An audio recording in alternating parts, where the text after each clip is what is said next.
ಯಾವಾಗ ಅಧಿವೇಶನ ಶುರುವಾಯಿತೋ ಆಗ ರಾಜಕೀಯ ವಿಶ್ಲೇಷಕರು, ಮಾಧ್ಯಮಗಳು ಹಾಗೆ ಸಾರ್ವಜನಿಕರ ಲೆಕ್ಕಾಚಾರ ಒಂದೇ ಆಗಿತ್ತು. ಆದರೆ 25 ದಿನಗಳ ನಂತರ ಅಧಿವೇಶನ ಮುಕ್ತಾಯಗೊಂಡಾಗ ಹೊರಬಿದ್ದ ಚಿತ್ರಣವೇ ಕಂಪ್ಲೀಟ್ ಆಗಿ ಬೇರೆ ಥರ ಆಯಿತು.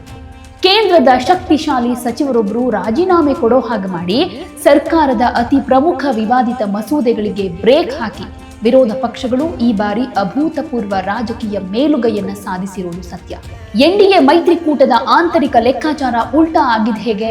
ರಾಹುಲ್ ಗಾಂಧಿ ನೇತೃತ್ವದ ವಿರೋಧ ಪಕ್ಷಗಳು ಸಂಸತ್ನಲ್ಲಿ ಮತ್ತು ಬೀದಿಯಲ್ಲಿ ಹೆಣೆದ ತಂತ್ರಗಾರಿಕೆ ಏನಾಗಿತ್ತು? ಅಮಿತ್ ಶಾ ಅವರು ಇಡೀ ಅಧಿವೇಶನದಿಂದ ದೂರ ಉಳಿಯಬೇಕಾದ ಪರಿಸ್ಥಿತಿ ಯಾಕೆ ಬಂತು? ನಮಸ್ಕಾರ ಎಲ್ರಿಗೂ, ಇದು ಒನ್ ಇಂಡಿಯಾ ಕನ್ನಡ. ನಾನು ಪ್ರತಿಮಾ. ವೀಕ್ಷಕರೇ, ಭಾರತೀಯ ಪ್ರಜಾಪ್ರಭುತ್ವದ ಇತಿಹಾಸದಲ್ಲಿ ಪ್ರತಿಯೊಂದು ಸಂಸತ್ ಅಧಿವೇಶನ ಒಂದಲ್ಲ ಒಂದು ಕಾರಣಕ್ಕೆ ಮಹತ್ವ ಪಡ್ಕೊಳ್ಳುತ್ತೆ. ಆದರೆ ಇತ್ತೀಚೆಗೆ ಮುಕ್ತಾಯವಾದಂಥ ಈ ಬಾರಿಯ ಮುಂಗಾರು ಅಧಿವೇಶನ ದಾಖಲಿಸಿದ್ದು ಮಾತ್ರ ಕಂಪ್ಲೀಟ್ ಆಗಿ ಅನಿರೀಕ್ಷಿತ ರಾಜಕೀಯ ತಿರುವುಗಳನ್ನು. ಯಾವಾಗ ಅಧಿವೇಶನ ಶುರುವಾಯಿತೋ ಆಗ ರಾಜಕೀಯ ವಿಶ್ಲೇಷಕರು, ಮಾಧ್ಯಮಗಳು ಹಾಗೆ ಸಾರ್ವಜನಿಕರ ಲೆಕ್ಕಾಚಾರ ಒಂದೇ ಆಗಿತ್ತು. ಸಂಖ್ಯಾಬಲದ ಅಂತರದಲ್ಲಿ ಕುಸಿದಿದ್ರೂ ಕೇಂದ್ರದ ನರೇಂದ್ರ ಮೋದಿ ಸರ್ಕಾರ ತನ್ನ ಪ್ರಮುಖ ವಿವಾದಿತ ಮಸೂದೆಗಳನ್ನು ಈಸಿಯಾಗಿ ಅಂಗೀಕಾರ ಮಾಡುತ್ತೆ ಅಂತ. ಕೇಂದ್ರ ಸರ್ಕಾರ ತನ್ನ ಕಾರ್ಯಸೂಚಿಯನ್ನು ಅತ್ಯಂತ ಆಕ್ರಮಣಕಾರಿಯಾಗಿ ಜಾರಿಗೆ ತರೋದಕ್ಕೂ ಕೂಡ ರೆಡಿಯಾಗಿತ್ತು. ಆದರೆ 25 ದಿನಗಳ ನಂತರ ಅಧಿವೇಶನ ಮುಕ್ತಾಯಗೊಂಡಾಗ ಹೊರಬಿದ್ದ ಚಿತ್ರಣವೇ ಕಂಪ್ಲೀಟ್ ಆಗಿ ಬೇರೆ ಥರ ಆಯಿತು. ಆಡಳಿತ ಪಕ್ಷದ ಎಲ್ಲಾ ತಂತ್ರಗಳನ್ನ ಫೇಲ್ಯೂರ್ ಮಾಡಿ ಕೇಂದ್ರದ ಶಕ್ತಿಶಾಲಿ ಸಚಿವರೊಬ್ಬರು ರಾಜೀನಾಮೆ ಕೊಡೋ ಹಾಗೆ ಮಾಡಿ ಸರ್ಕಾರದ ಅತಿ ಪ್ರಮುಖ ವಿವಾದಿತ ಮಸೂದೆಗಳಿಗೆ ಬ್ರೇಕ್ ಹಾಕಿ ವಿರೋಧ ಪಕ್ಷಗಳು ಈ ಬಾರಿ ಅಭೂತಪೂರ್ವ ರಾಜಕೀಯ ಮೇಲುಗೈಯನ್ನ ಸಾಧಿಸಿರುವುದು ಸತ್ಯ. ಯಾವ ವಿದ್ಯಾರ್ಥಿ ಚಳವಳಿ ಮೋದಿ ಸರ್ಕಾರದ ಅಡಿಪಾಯವನ್ನೇ ಅಲ್ಲಾಡಿಸ್ಬಿಡ್ತು? ಎನ್ಡಿಎ ಮೈತ್ರಿಕೂಟದ ಆಂತರಿಕ ಲೆಕ್ಕಾಚಾರ ಉಲ್ಟಾ ಆಗಿದ್ ಹೇಗೆ? ರಾಹುಲ್ ಗಾಂಧಿ ನೇತೃತ್ವದ ವಿರೋಧ ಪಕ್ಷಗಳು ಸಂಸತ್ನಲ್ಲಿ ಮತ್ತು ಬೀದಿಯಲ್ಲಿ ಹೆಣೆದ ತಂತ್ರಗಾರಿಕೆ ಏನಾಗಿತ್ತು? ಅಮಿತ್ ಶಾ ಅವರು ಇಡೀ ಅಧಿವೇಶನದಿಂದ ದೂರ ಉಳಿಯಬೇಕಾದ ಪರಿಸ್ಥಿತಿ ಯಾಕೆ ಬಂತು? ಇದೆಲ್ಲ ಪ್ರಶ್ನೆಗಳಿಗೆ ಉತ್ತರ ಕೊಡ್ತಾ ಒಂದಷ್ಟು ವಿಶ್ಲೇಷಣೆಯನ್ನ ಈ ವಿಡಿಯೋದಲ್ಲಿ ಮಾಡ್ತಾ ಇದ್ದೀವಿ. ಕೊನೆ ತನಕ ಈ ವಿಡಿಯೋ ನೋಡಿ. ಯಾವುದೇ ಒಂದು ಸರ್ಕಾರಕ್ಕೆ ದೊಡ್ಡ ಸವಾಲು ಎದುರಾಗೋದು ವಿರೋಧ ಪಕ್ಷಗಳಿಂದ ಮಾತ್ರ ಅಲ್ಲ, ಬೀದಿಗಿಳಿದು ಹೋರಾಟ ಮಾಡೋ ಜನಶಕ್ತಿಯಿಂದ. ಈ ಅಧಿವೇಶನದಲ್ಲಿ ಮೋದಿ ಸರ್ಕಾರಕ್ಕೆ ಮೊದಲ ಹಾಗೂ ಅತ್ಯಂತ ದೊಡ್ಡ ಹಿನ್ನಡೆ ಎದುರಾಗಿದ್ದು ನವದೆಹಲಿಯ ಜಂತರ್ ಮಂತರ್ನಲ್ಲಿ.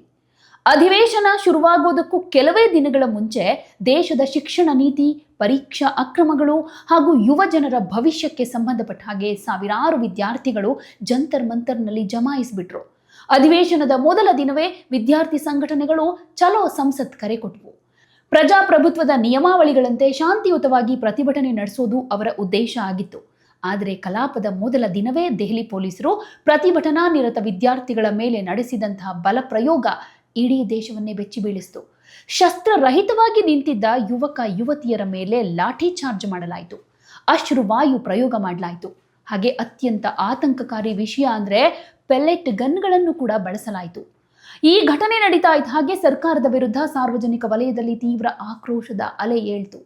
ಸರ್ಕಾರ ಇದನ್ನ ಸಾಮಾನ್ಯ ಪ್ರತಿಭಟನೆ ಅಂತ ಭಾವಿಸಿ ಹಗುರವಾಗೇನೋ ಪರಿಗಣಿಸ್ತು. ಆದರೆ ಇದು ವಿರೋಧ ಪಕ್ಷಗಳಿಗೆ ಸರ್ಕಾರದ ವಿರುದ್ಧ ಅಖಾಡದಲ್ಲಿ ಗಟ್ಟಿ ಹಿಡಿತ ಸಾಧಿಸೋದಕ್ಕೆ ಒಂದು ಪ್ರಮುಖ ಅಸ್ತ್ರವಾಗಿ ಸಿಕ್ತು. ಈ ವಿಚಾರದಲ್ಲಿ ರಾಹುಲ್ ಗಾಂಧಿಯವರ ನಡೆ ಒಂದಷ್ಟು ಗಮನ ಸೆಳೆಯುತ್ತೆ. ಇಲ್ಲಿ ವಿರೋಧ ಪಕ್ಷದ ನಾಯಕ ರಾಹುಲ್ ಗಾಂಧಿ ಅತ್ಯಂತ ಚಾಣಾಕ್ಷ ರಾಜಕೀಯ ನಡೆಯನ್ನ ತೋರಿಸಿದ್ರು. ಕೇವಲ ಸಂಸತ್ನ ಒಳಗಡೆ ಭಾಷಣ ಮಾಡೋದಕ್ಕೆ ಸೀಮಿತ ಆಗದೆ ನೇರವಾಗಿ ಪ್ರಧಾನಿ ನರೇಂದ್ರ ಮೋದಿಯವರ ಅಧಿಕೃತ ನಿವಾಸದ ಮುಂದೆ ಅಚ್ಚರಿಯ ಪ್ರತಿಭಟನೆ ಮಾಡಿದ್ರು. ಪೊಲೀಸರು ರಾಹುಲ್ ಗಾಂಧಿ ಸೇರಿದ ಹಾಗೆ ಹಲವು ನಾಯಕರನ್ನ ವಶಕ್ಕೆ ಪಡೆಯಲಾಯಿತು. ಆದರೆ ರಾಹುಲ್ ಗಾಂಧಿ ಅಲ್ಲಿಗೆ ಸುಮ್ಮನಾಗ್ಲಿಲ್ಲ. ಅಲ್ಲಿಂದ ಬಿಡುಗಡೆಯಾದ ಮೇಲೆ ತಕ್ಷಣ ಪೆಲೆಟ್ ಗನ್ ಹಾಗೆ ಲಾಠಿ ಚಾರ್ಜ್ನಿಂದ ತೀವ್ರವಾಗಿ ಗಾಯಗೊಂಡ ವಿದ್ಯಾರ್ಥಿಗಳನ್ನ ನೇರವಾಗಿ ರಾಷ್ಟ್ರೀಯ ಮಾಧ್ಯಮಗಳ ಮುಂದೆ ತಂದು ನಿಲ್ಲಿಸಿದ್ರು. ಗಾಯಗೊಂಡ ವಿದ್ಯಾರ್ಥಿಗಳ ಕಣ್ಣೀರು ಮತ್ತು ಅವರ ಗಾಯದ ಗುರುತುಗಳು ದೇಶಾದ್ಯಂತ ಸುದ್ದಿವಾಹಿನಿಗಳಲ್ಲಿ ಬಿತ್ತರವಾದಾಗ ಸರ್ಕಾರ ಸಂಪೂರ್ಣವಾಗಿ ಇಕ್ಕಟ್ಟಿಗೆ ಸಿಕ್ಕಾಕೊಳ್ತು. ಸಂಸತ್ತಿನ ಒಳಗೂ ಮತ್ತು ಹೊರಗೂ ಎದ್ದಂತಹ ಈ ಆಕ್ರೋಶದ ಬಿರುಗಾಳಿಗೆ ಕೊನೆಗೆ ಸರ್ಕಾರ ನಮಿಸಲೇಬೇಕಾಯಿತು. ವಿದ್ಯಾರ್ಥಿಗಳ ಮೇಲಿನ ದೌರ್ಜನ್ಯದ ಹೊಣೆ ಹೊತ್ತು ಹಾಗೆ ವಿರೋಧ ಪಕ್ಷಗಳ ತೀವ್ರ ಒತ್ತಡದ ಪರಿಣಾಮವಾಗಿ ಕೇಂದ್ರ ಶಿಕ್ಷಣ ಸಚಿವ ಧರ್ಮೇಂದ್ರ ಪ್ರಧಾನ್ ಅವರು ತಮ್ಮ ಸ್ಥಾನಕ್ಕೆ ರಾಜೀನಾಮೆ ಕೊಡಬೇಕಾಯಿತು. ಅಧಿವೇಶನ ಶುರುವಾದ ಕೆಲವೇ ದಿನಗಳಲ್ಲಿ ಸಂಪುಟ ದರ್ಜೆಯ ಸಚಿವರೊಬ್ಬರು ರಾಜೀನಾಮೆ ಕೊಟ್ಟಿದ್ದು ಮೋದಿ ಸರ್ಕಾರಕ್ಕೆ ಬಿದ್ದ ಮೊದಲ ಬಲವಾದ ಹೊಡೆತವಾಗಿತ್ತು. ಇನ್ನು ಬಿಜೆಪಿಯ ಆಪರೇಷನ್ ಮೈತ್ರಿ ಹಾಗೆ ಅವರ ಲೆಕ್ಕಾಚಾರ ಯಾವ ರೀತಿ ಉಲ್ಟಾ ಆಯಿತು ಅಂತ ಈಗ ಹೇಳೋದಾದ್ರೆ, ಈ ಅಧಿವೇಶನಕ್ಕೆ ಬಿಜೆಪಿ ಯಾವ ರೀತಿ ತಯಾರಾಗಿತ್ತು ಅನ್ನೋದನ್ನ ಮೊದಲು ಅರ್ಥ ಮಾಡ್ಕೊಳ್ಬೇಕಾದ್ರೆ, ಸ್ವಲ್ಪ ದಿನಗಳ ಹಿಂದೆ ಪಶ್ಚಿಮ ಬಂಗಾಳದ ವಿಧಾನಸಭಾ ಎಲೆಕ್ಷನ್ನಲ್ಲಿ ಸಾಧಿಸಿದ ಅಭೂತಪೂರ್ವ ಗೆಲುವು ಬಿಜೆಪಿಗೆ ಆನೆ ಬಲ ತಂದುಕೊಡ್ತು. ಈ ಹುಮ್ಮಸ್ಸಿನಲ್ಲೇ ಬಿಜೆಪಿ ಸಂಸತ್ತಿನ ಮುಂಗಾರು ಅಧಿವೇಶನವನ್ನ ಫೇಸ್ ಮಾಡೋದಕ್ಕೂ ಕೂಡ ಪ್ಲಾನ್ ಹಾಕೊಂಡಿತ್ತು. ಬಿಜೆಪಿಯ ತಂತ್ರಗಾರಿಕೆ ಯಾವ ರೀತಿಯಾಗಿತ್ತು ಅಂದ್ರೆ, ವಿಪಕ್ಷಗಳಲ್ಲಿ ಒಗ್ಗಟ್ಟಿಲ್ಲ ಅನ್ನೋದನ್ನ ನಿರೂಪಿಸೋದು ಹಾಗೆ ತನ್ನ ಸಂಖ್ಯಾಬಲವನ್ನ ಹೆಚ್ಚಿಸಿಕೊಳ್ಳೋದಾಗಿತ್ತು. ಇದಕ್ಕಾಗಿ ಬಿಜೆಪಿ ಸಂಸದರ ಸೆಳೆತದ ತಂತ್ರ ಕೂಡ ಫಾಲೋ ಮಾಡಿತು. ತೃಣಮೂಲ ಕಾಂಗ್ರೆಸ್, ಆಮ್ ಆದ್ಮಿ ಪಾರ್ಟಿ, ಶಿವಸೇನಾ ಬಣ ಹಾಗೆ ಬಿಜು ಜನತಾದಳ, ಈ 4 ಪ್ರಮುಖ ವಿಪಕ್ಷಗಳ ಉಭಯ ಸದನಗಳ ಒಟ್ಟು 37 ಸಂಸದರನ್ನ ತನ್ನ ಪಾಳೆಯಕ್ಕೆ ಸೆಳೆದುಕೊಳ್ಳುವಲ್ಲಿ ಅಥವಾ ತಮ್ಮ ಪರವಾಗಿ ಮತ ಚಲಾಯಿಸುವಂತೆ ನೋಡಿಕೊಳ್ಳುವಲ್ಲಿ ಬಿಜೆಪಿ ಏನೋ ಸಕ್ಸಸ್ ಆಗಿತ್ತು. ಭಾರತೀಯ ರಾಜಕೀಯದಲ್ಲಿ ಅತ್ಯಂತ ವಿವಾದಾತ್ಮಕ ಹಾಗೆ ಪ್ರಭಾವಶಾಲಿ ಮಸೂದೆಯಾದ ಕ್ಷೇತ್ರ ಮರುವಿಂಗಡಣೆ ಮಸೂದೆಗೆ ಅಂಕಿತ ಹಾಕಿಸಿಕೊಳ್ಳೋದು ಸರ್ಕಾರದ ಪ್ರಮುಖ ಆದ್ಯತೆಯಾಗಿತ್ತು. ದಕ್ಷಿಣ ಭಾರತದ ರಾಜ್ಯಗಳು, ಅದರಲ್ಲೂ ವಿಶೇಷವಾಗಿ ತಮಿಳುನಾಡು ಕ್ಷೇತ್ರ ಮರುವಿಂಗಡಣೆಗೆ ತೀವ್ರ ವಿರೋಧ ವ್ಯಕ್ತಪಡಿಸಿತ್ತು.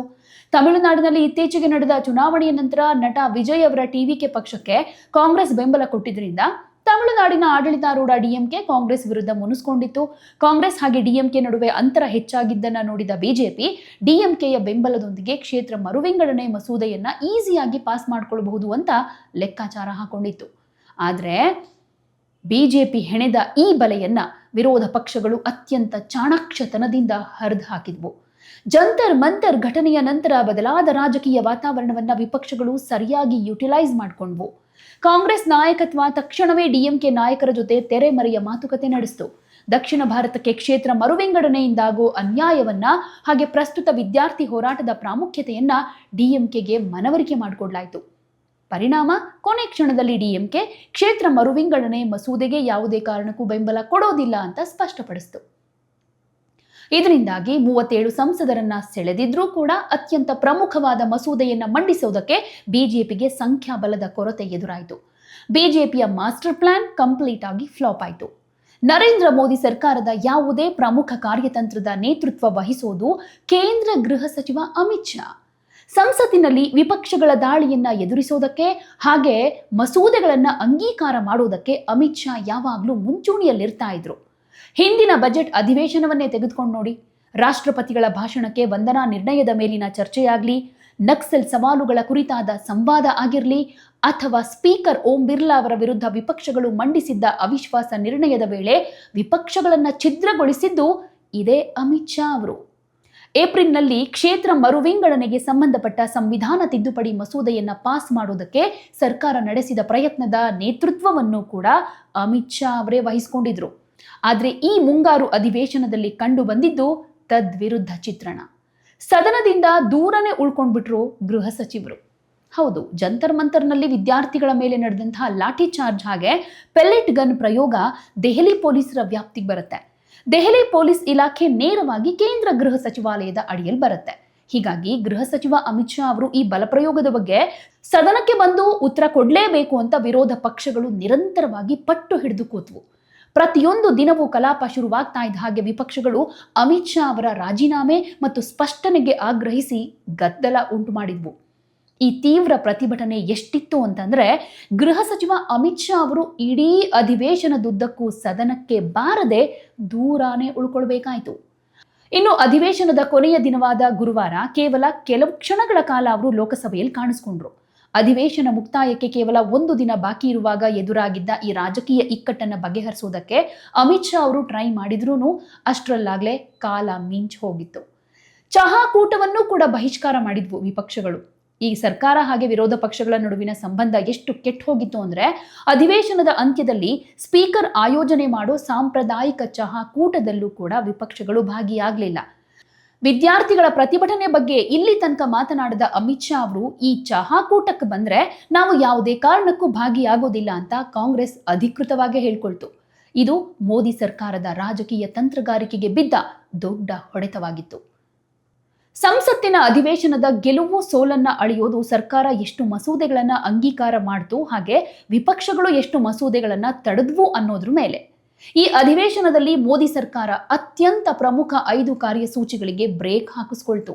ವಿರೋಧ ಪಕ್ಷಗಳು ಅದನ್ನ ತಡೆ ಹಿಡಿಯುವಲ್ಲಿ ಸಕ್ಸಸ್ ಆದ್ವು. ಆ 5 ಪ್ರಮುಖ ಮಸೂದೆಗಳು ಯಾವ್ಯಾವು ಅಂತ ಹೇಳೋದಾದ್ರೆ, ಕ್ಷೇತ್ರ ಮರುವಿಂಗಡಣೆ ಮಸೂದೆ ಅಂದ್ರೆ ಡಿಲಿಮಿಟೇಷನ್ ಬಿಲ್, FCRA ತಿದ್ದುಪಡಿ ಮಸೂದೆ, ವಿಕಸಿತ ಭಾರತ ಶಿಕ್ಷಣ ಅನುಷ್ಠಾನ ಮಸೂದೆ, ಭಾರತೀಯ ಸಾಂಖ್ಯಿಕ ಸಂಸ್ಥೆ ಮಸೂದೆ ಅಂದ್ರೆ ಇಂಡಿಯನ್ ಸ್ಟ್ಯಾಟಿಸ್ಟಿಕಲ್ ಇನ್ಸ್ಟಿಟ್ಯೂಟ್ ಬಿಲ್ ಅಂತ, ಇನ್ನೊಂದು ಬಂಧನಕ್ಕೆ ಒಳಗಾದ ರಾಜಕೀಯ ನಾಯಕರನ್ನ ಹುದ್ದೆಯಿಂದ ತೆಗೆದುಹಾಕುವಂತ ಮಸೂದೆ. ಈ ಪ್ರಮುಖ ಮಸೂದೆಗಳನ್ನ ಅಂಗೀಕಾರ ಮಾಡೋದಕ್ಕೆ ಸಾಧ್ಯವಾಗದೇ ಇರೋದು ಮೋದಿ ಸರ್ಕಾರದ ಶಾಸನಸಭಾ ಅಧಿಕಾರಕ್ಕೆ ಬಿದ್ದ ದೊಡ್ಡ ಪೆಟ್ಟಾಯಿತು. ಯಾವುದೇ ವಿಶ್ಲೇಷಣೆ ಅಂತ ಬಂದಾಗ ಅಂಕಿ ಅಂಶಗಳೇ ಅಂತಿಮ ಸಾಕ್ಷಿಯಾಗುತ್ತೆ. ಈ 25 ದಿನಗಳ ಮುಂಗಾರು ಅಧಿವೇಶನದಲ್ಲಿ ನಡೆದ ಒಟ್ಟು ಕಲಾಪದ ಅಂಕಿ ಅಂಶಗಳನ್ನ ನೋಡಿದ್ರೆ ಸರ್ಕಾರ ಎಷ್ಟರ ಮಟ್ಟಿಗೆ ಬಾಗಿತು ಅನ್ನೋದು ಸ್ಪಷ್ಟವಾಗಿ ಕಾಣಿಸುತ್ತೆ. ಒಟ್ಟು ಅಧಿವೇಶನ ನಡೆದ ದಿನಗಳು ಕೇವಲ 19 ದಿನ. ಅದರಲ್ಲಿ ಲೋಕಸಭೆಯ ಕಾರ್ಯನಿರ್ವಹಣೆ ಅಂತ ಬಂದಾಗ ಅದು 19% ಅಷ್ಟೇ, ಇನ್ನು ರಾಜ್ಯಸಭೆಯ ಕಾರ್ಯನಿರ್ವಹಣೆ 39%. ಲೋಕಸಭೆಯಲ್ಲಿ 19% ಮಾತ್ರ ಕೆಲಸ ನಡೆದಿದೆ ಅನ್ನೋದಾದ್ರೆ, ಉಳಿದ 81% ಸಮಯ ಪ್ರತಿಭಟನೆ, ಗದ್ದಲ ಮತ್ತು ಸರ್ಕಾರದ ವಿರುದ್ಧದ ಹೋರಾಟದಲ್ಲೇ ಕಳೆದು ಹೋಗಿದೆ. ಇದು ಇತ್ತೀಚಿನ ವರ್ಷಗಳಲ್ಲಿ ಲೋಕಸಭೆಯ ಅತ್ಯಂತ ಕಡಿಮೆ ಕಾರ್ಯಕ್ಷಮತೆಯ ಅಧಿವೇಶನಗಳಲ್ಲೊಂದು. ಇನ್ನು ರಾಹುಲ್ ಗಾಂಧಿ ಹಾಗೆ ವಿಪಕ್ಷಗಳು ಮೇಲುಗೈ ಯಾವ ರೀತಿ ಸಾಧಿಸಿದ್ವು ಅಂತ ಹೇಳೋದಾದ್ರೆ, ಈ ಇಡೀ ಅಧಿವೇಶನದಲ್ಲಿ ಲೋಕಸಭೆಯ ವಿರೋಧ ಪಕ್ಷದ ನಾಯಕ ರಾಹುಲ್ ಗಾಂಧಿ ತಮ್ಮ ನಾಯಕತ್ವದ ಸಾಮರ್ಥ್ಯವನ್ನ ಹೊಸ ಎತ್ತರಕ್ಕೆ ಕೊಂಡೊಯ್ದ್ರು ಅಂತಾನೆ ಹೇಳಬಹುದು. ಜಂತರ್ ಮಂತರ್ನ ವಿದ್ಯಾರ್ಥಿ ಚಳವಳಿಯನ್ನ ಸಂಸತ್ತಿನ ಪ್ರಮುಖ ಚರ್ಚೆಯನ್ನಾಗಿ ಮಾಡಿದ್ರು.